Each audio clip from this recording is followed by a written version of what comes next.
नमस्ते दोस्तों, मैं योगेश माने आप सबका इग्नाइट एकेडमी में स्वागत करता हूं। दोस्तों, आज मैं सीरीज लेके आया हूं, वो पेटेंट की सीरीज है। इंपॉर्टेंट जो पेटेंट के सेक्शन है आपके सीजीपीडीएम की जो प्री एग्जाम है उसके लिए, वो सब सेशन में लेके आया हूं। और एडिशनल मुझे लगा कि और देने चाहिए, तो ये वीडियोस आते रहेंगे आपके प्री के एग्जाम तक, तो आप पूरा डिपेंड रह सकते हो। राइट, मैं 2 दिन पहले भी वीडियो, बीच में संडे आया था, 2 दिन पहले मैंने ये वीडियो अपलोड किया था, मगर एक गलती हुई थी मुझसे। राइट, बोलते वक्त, अभी वो गलती है यार, ऐसे तो है नहीं कि जानबूझ के की वो, क्योंकि रिकॉर्डिंग में एक आधी बार हो जाता है। तो वो बोलते वक्त मैंने किसी और सेक्शन को कंपलसरी लाइसेंसिंग का बोला, जो 84 था, सबको पता था क्योंकि प्री में आ चुका था। राइट, प्री में वो ऑलरेडी सेक्शन आ चुका था, उसको यहां मैंने बोला एक और लिखा एक था, शायद वो गलती हो गई थी। और मेरा थोड़ा सा वॉइस खराब आ चुका था उस दिन, बिल्कुल तबियत अच्छी नहीं थी कि राइट, वॉइस पूरा थ्रोट इन्फेक्शन की वजह से सही नहीं आ पाया। तो कुछ लोगों का कहना था कि सर कुछ जगह वो वॉइस थोड़ा सा कम लग रहा था और समझ में नहीं आया, इसलिए मैंने उस वीडियो को कैंसिल किया, ये दोबारा लेके आया हूं। राइट, तो एक ही सेक्शन का था, पीपीटी में सही था शायद। ओके, पीपीटी में ग्रुप पे आपको शेयर कर दूंगा, ये बिल्कुल अपडेटेड है और मेरी पूरी इंफॉर्मेशन जो है वो पेटेंट के वेबसाइट से है, तो इधर उधर से लेके नहीं आया। हो सकता है कि एक आधे बार बोलते बोलते क्या होता है, सामने कोई होता नहीं है, तो बोलते बोलते एक आधी गलती हो भी गई तो मैं तुरंत उसको करेक्ट करता हूं। राइट, तो आपको बिल्कुल चिंता उसकी करनी नहीं है। तो चलिए देखते हैं इंपॉर्टेंट सेक्शन। आगे जाने से पहले बता दूं कि मेरी टेस्ट सीरीज लॉन्च हो चुकी है, बहुत ही बढ़िया टेस्ट सीरीज है। राइट, और जिन सब्जेक्ट पे ज्यादा फोकस देना चाहिए उन सब्जेक्ट पे ज्यादा फोकस दिया गया। सब पार्ट पे, सब पे आपको अच्छे खासे क्वेश्चन मिलेंगे, पेटेंट के एग्जाम के तरीके से मिलेंगे। राइट, तो इसको ज्वाइन करना मत भूलिए, इसकी डिस्क्रिप्शन में लिंक गिवन है। टेस्ट सीरीज को ज्वाइन करने के लिए मेरे व्हाट्सएप ग्रुप की, प्री के व्हाट्सएप ग्रुप की लिंक गिवन है। मेंस के डिस्क्रिप्टिव बैच मैकेनिकल की, उसकी भी लिंक गिवन है। हमारी प्री की भी बैच, उसकी भी फीस लगभग हमने 1000 रुपीज ही रखी है, तो आप इस बैच का भी मजा उठा सकते हो और बहुत ही बढ़िया तरीके से डिजाइन किया गया बैच है। फिर डिस्क्रिप्टिव की मैकेनिकल की भी बैच चल ही रही है हमारी। राइट, अब देखते हैं सेक्शन 1, क्लास 1, सेक्शन 1, उसमें क्लास 1, सॉरी सेक्शन 2, ऐसे ही गलती हो जाती है। राइट, उस दिन भी ऐसे ही हुआ था, इसलिए दोबारा रिकॉर्ड करना पड़ा। और एक बड़ी आवाज विवाद बड़ी करके मेहनत के साथ मैं रिकॉर्ड करता हूं, बहुत बुरा लगता है तब। सेक्शन 2, उसमें क्लास 1, उसमें सब क्लास ईएम। क्लियर, तो उसमें क्या डिफाइन किया है, what can be patented in India. ऐसी ही लाइन याद रखनी, आपको पता है कि एग्जाम में क्वेश्चन वन लाइनर बन रहे थे, आपको आइडिया रखनी है, सब सेक्शन को रट नहीं सकते, प्रैक्टिकली पॉसिबल नहीं है। क्लियर, तो पेटेंट क्या हो सकता है इंडिया में, मैंने बताया था मेरे पेटेंट की सीरीज में, वो पूरी सीरीज है, ये 9th वीडियो, इसके पहले 8 आ चुके हैं। ओके, प्लेलिस्ट देखना मत भूलिए। जो लोग देख के गए उनको कितना फायदा हुआ था, एग्जाम कैंसिल हो गई इस वजह से छोड़ दीजिए, मगर उनको अच्छा खासा फायदा हुआ था। एक भी चीज क्वेश्चन बाहर नहीं जाएगा, इसकी मैं पूरी कोशिश करूंगा, 15 से 15 दिलवाने की पूरी कोशिश करूंगा, बस मेरे साथ बने रहिए। क्लियर, सो क्या पेटेंट हो सकता है इंडिया में, वो किसमें दिया हुआ है, सेक्शन 2 में। सब क्लॉज वगैरह याद नहीं रहे तो भी चलेगा। राइट, सेक्शन 3 में दिया है क्या पेटेंट नहीं हो सकता इंडिया के अंदर। राइट, वो भी मैंने उस पेटेंट की वीडियो में बताया हुआ है। अब सेक्शन बताऊंगा, बाकी पूरी सीरीज ही लाया था।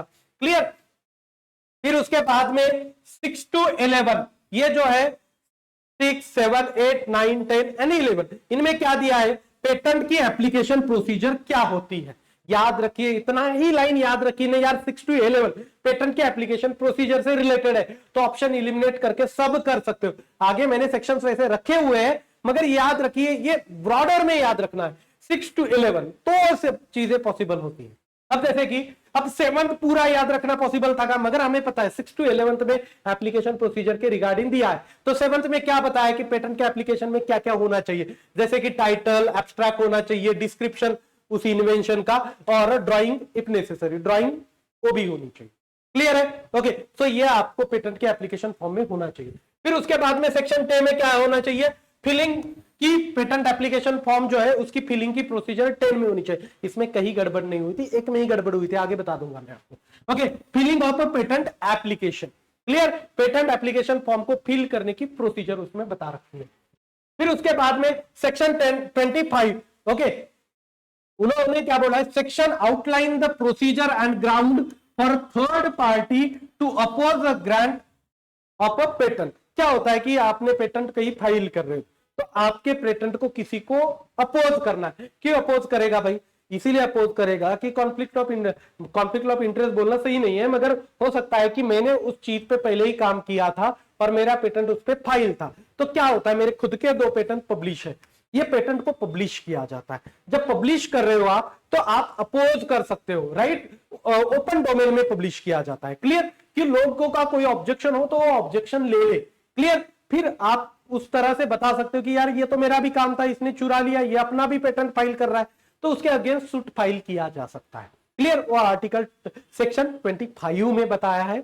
और ये minimum district court, high court, इसी लेवल पे, डिस्ट्रिक्ट कोर्ट के नीचे ये नहीं किया जाता है।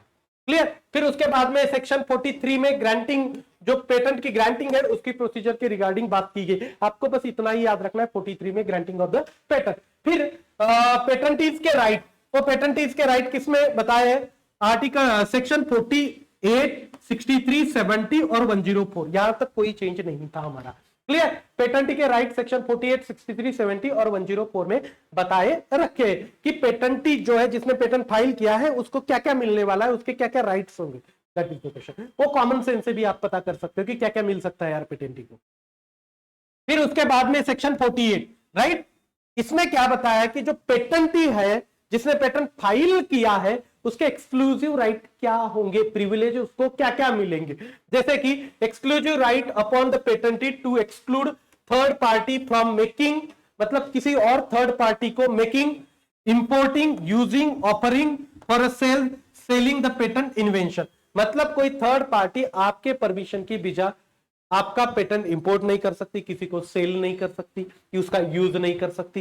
ये सब प्रिविलेजेस आपको मिले हुए ये सेक्शन 48 में। यहां बताया था ना कि क्या क्या पेटेंटीज राइट 48 है, उसी से काम चल जाएगा आपका। 48, 63, 70, 104, इसमें उसके प्रिविलेजेस गिवन।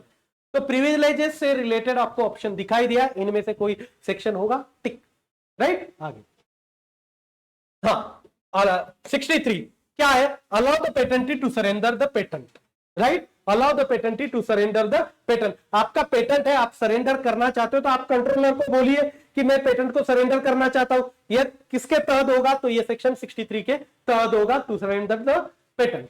फिर उसके बाद में section 70, patentee has a right to assign is patent partly और फुल्ली टू एनीवन। आप चाहते हो कि आपके पेटेंट का लाइसेंस किसी और को दिया जाए, फुल्ली या पार्टली, जो चाहते हो उस तरीके से आपका पेटेंट का राइट जो है किसी और को हैंड ओवर किया जाएगा, तो आप वैसे कंट्रोलर को बोल सकते हो। ये सभी चीजें रिटर्न में होती है, ऐसे नहीं है मन में आया कुछ भी कर दिया, तो ये सब रिटर्न में चलता है, वो सेक्शन 70 के तहत करते हैं। फिर उसके बाद में section 104, the patent holder can file a suit for infringement. Infringement का मतलब क्या? कि आपको पता चला कि मेरे राइट्स कोई और लेके जा रहा है। क्लियर? मेरे राइट्स कोई और क्या कर रहा है, मेरे पूछे बगैर ही वो किसी को सेल कर दिया, राइट? जैसे ताजमहल ही सेल किया था लोगों ने, राइट? लाल किला भी सेल कर दिया था, भेज दिया था। क्लियर? भाई देखो नटवरलाल का स्टोरी। क्लियर? तो उस तरह से आपका समझ लीजिए पेटेंट का जो काम है किसी और को सेल कर दिया, उस प्रोसेस को बोलते हैं कि आपके राइट्स के ऊपर कुछ गदा आ चुकी है, उसको बोला जाता है इनफ्रिजमेंट ऑफ पेटेंट। उसको क्या बोला जाता है? इनफ्रिजमेंट ऑफ पेटेंट। तो आप सूट फाइल कर सकते हो तहत सेक्शन 104। क्लियर? ये इनफ्रिजमेंट ऑफ पेटेंट अभी समझाया मैंने आपको क्या है ये। फिर उसके बाद में 108, हाँ क्या है? Provide relief, right? आप क्या होगा कि कोर्ट आपको, आपका इंप्रीजमेंट हुआ, राइट? मतलब वो आपने सूट कोर्ट के अंदर फाइल किया, क्यों? क्योंकि आपको कुछ जस्टिस मिले, तो गवर्नमेंट आपको कुछ रिलीफ देगी या कोर्ट आपको कुछ रिलीफ देगी। क्या बोल देगी कि जिसने चुराया है पेटेंट उसको बोल देगी तू मैन्युफैक्चर कर रहा है, रोक दे कुछ समय के लिए, उसको टेम्पररी रिलीफ बोलेंगे।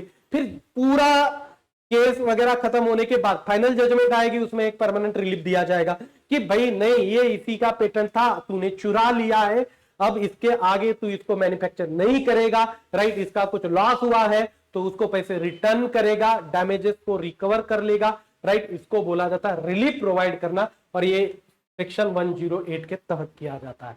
क्लियर? अब रिवोकेशन ऑफ पेटेंट, पेटेंट को रिवोक किया जाए, कुछ भी तरीके से हो सकता है कि आपने रॉन्गफुली पेटेंट को फाइल किया था, आपको रॉन्गफुली पेटेंट ग्रांट हो चुका था, तो उसको रिवोक करना है, तो वो 64 to 66 इस सेक्शन के तहत उसको रिवोक किया जाता है। क्लियर? हाँ 84, यहां मैंने गड़बड़ कर दी, एग्जाम में भी आया था। क्लियर? यहां मैंने गड़बड़ कर दी थी, एग्जाम ये पता तो था ही यार, रट चुके थे क्योंकि एग्जाम में भी देख के आया था आपके साथ। क्लियर? देखने के लिए कि पेपर कैसा है क्या है, ये सब देख के आया था मैं, उसी के बाद में ही तो मैं अच्छे से इतना समझाने की कोशिश कर रहा हूं आप लोगों को। 84 ये कंपलसरी लाइसेंसिंग है, इसके 84 और 92 ये जो दोनों सेक्शन है वो कंपलसरी लाइसेंसिंग की तहत आते हैं। मैंने यहाँ कुछ ये 66 को उठाया था, राइट, ये गड़बड़ हुई थी, वो टाइपो एरर था, मैंने शायद उसी को बोल दिया। यहाँ का सेक्शन 66 ये लाइन भी थी उसमें, यहां भी मैंने 66 शायद कुछ किया था। क्लियर? तो वो टाइपिंग से आया था, फिर कुछ गलत हुआ होगा तो मैंने कंपलसरी लाइसेंसिंग उसको भी चिपका दिया था, मगर ये एग्जाम में आ चुका था ऑलरेडी। तो 84 is related to compulsory licensing. Okay, मतलब गवर्नमेंट क्या करता है कि किसी पेटेंट की मोनोपोली ना बने मार्केट में।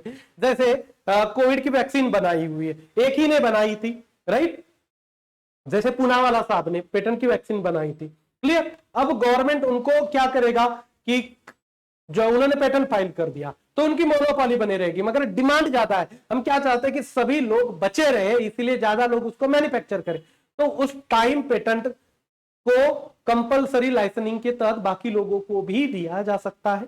क्लियर? उनको भी अलाउ किया जा सकता है। इससे क्या होगी, एक चीज की मोनोपोली जो बनी हुई है वो खत्म हो जाएगी। क्लियर? वो 84 की तहत, और फिर 92 में क्या दिया है, स्पेशल प्रोविजन दिया हुआ है कंपलसरी लाइसेंसिंग के लिए। क्लियर है? ओके, तो ये दोनों कंपलसरी लाइसेंसिंग से रिलेटेड ही है। फिर उसके बाद में पेटेंट एजेंट के जो सेक्शन है 125 से लेकर 132 तक, ये भी याद रखना कि भाई 125 से लेकर 132 पेटेंट एजेंट है। तो अब बड़ो बिल्कुल अच्छे से आप ऑप्शन को इलिमिनेट कर सकते हो, राइट। 126 में क्या दिया है, पेटेंट एजेंट क्वालिफिकेशन, कौन कौन पेटेंट एजेंट हो सकता है, इंडिया में कौन हो सकता है, उसकी कम से कम 21 साल की उम्र हो, इंडिया का सिटीजन हो, उसके बाद में उसके पास लगभग 10 साल का एक्सपीरियंस हो, फिर पेटेंट एजेंट की एक एग्जाम होती है, वो एग्जाम को क्वालिफाई करे। इस तरह से आदमी पेटेंट एजेंट इंडिया में बन सकता है। फिर उसके बाद में 127 right of a patent agent, patent agent के क्या क्या राइट हो सकते हैं वो। फिर 128 की तहत जो डॉक्यूमेंट पेटेंट एजेंट साइन करता है जिस डॉक्यूमेंट पर, उसको सर्टिफाइड डॉक्यूमेंट का एक स्टेटस मिलता है कि ये डॉक्यूमेंट सर्टिफाइड है। क्यों? क्योंकि उसके ऊपर पेटेंट एजेंट की साइन है। वो 128 के हिसाब से। 131 के हिसाब से क्या है कि जो कंट्रोलर है वो किसी पेटेंट एजेंट के डॉक्यूमेंट को एक्सेप्ट करने के लिए रिफ्यूज कर सकता है कि भाई इसने गड़बड़ी की, कुछ भी किया हो, मैं इसको पेटेंट एजेंट नहीं मानता, उसको रिफ्यूज करने का कंट्रोलर के पास एक राइट होता है, वो 131 के तहत होता है। सेक्शन 132 के तहत a person who is not a patent agent, okay, जो पेटेंट एजेंट नहीं है, आप खुद एक तरह के पेटेंटी हो, तो आप किसी केस में कोर्ट के सामने हाजिर हो सकते हो। क्लियर है? वो है पेटेंट आपका सेक्शन 132। क्लियर? पेटेंट एजेंट के क्वालिफिकेशन मैंने अभी बताए हैं, ये पेटेंट एजेंट के क्वालिफिकेशन है इंडिया में। क्लियर? ये मैंने अभी समझाया है कि क्या क्या है क्या नहीं, ये मैंने पीपीटी में रखा है कि आप लोग इसको एटलीस्ट एक बार रीड करो। तो ये मेरी तरफ से पूरी इंफॉर्मेशन रही, फिर मैं माफी मांगना चाहता हूं, ऐसे होता नहीं है। वो 84 आर्टिकल मैंने पहले इसमें टाइपो एरर से गलत कर दिया था। क्लियर? ऐसे कभी कुछ हुआ मेरी तरफ से, क्योंकि रिकॉर्डिंग है, एक आधी बार गड़बड़ी हो गई, बोलते बोलते आदमी है, बोलते बोलते कुछ बोल जा सकता है, तो उसका तुरंत मेरी तरफ से क्लैरिफिकेशन आएगा। बिल्कुल मैं सुपर एक्टिव रहता हूं अपने वीडियोस की वजह से। क्लियर? कंटिन्यूअसली उन वीडियोस को अपलोड होने के बाद भी तुरंत देखता भी हूं कि कहीं कुछ गड़बड़ हो चुकी थी क्या, राइट, क्योंकि वन वे कम्युनिकेशन होता है, तो वन वे कम्युनिकेशन में ये चीजें पॉसिबल होती है। तो मैं यहाँ रुकता हूँ। Thank you so much guys for listening me, thank you so much. Test series join करना मत भूलिए, वो बहुत बहुत ज्यादा हेल्पफुल होगी आपके लिए। क्लियर? वहां साइंस के भी काफी टेस्ट है, राइट, काफी टेस्ट जीएस जीके के भी आपको मिलेंगे। एप्टी, रीजनिंग, इंग्लिश के प्रैक्टिस के लिए मैंने 25 टेस्ट रखे हुए हैं, राइट, और फीस मात्र 200 रुपए रखी है। प्री की भी बैच, उसमें सब कुछ पढ़ाया गया है, साइंस वगैरह सब, उसकी फीस मात्र 1000 रुपीज है, वो भी ज्वाइन कर सकते हो। मैकेनिकल की डिस्क्रिप्टिव बैच है, उसके बारे में भी बिल्कुल सोचिए। आपको लगता है अच्छी खासी प्री की प्रिपरेशन होगी तो अभी से उस बैच पे फोकस करना बहुत जरूरी है। तो मैं यहाँ रुकता हूँ। Thank you so much guys for listening. Thank you so much.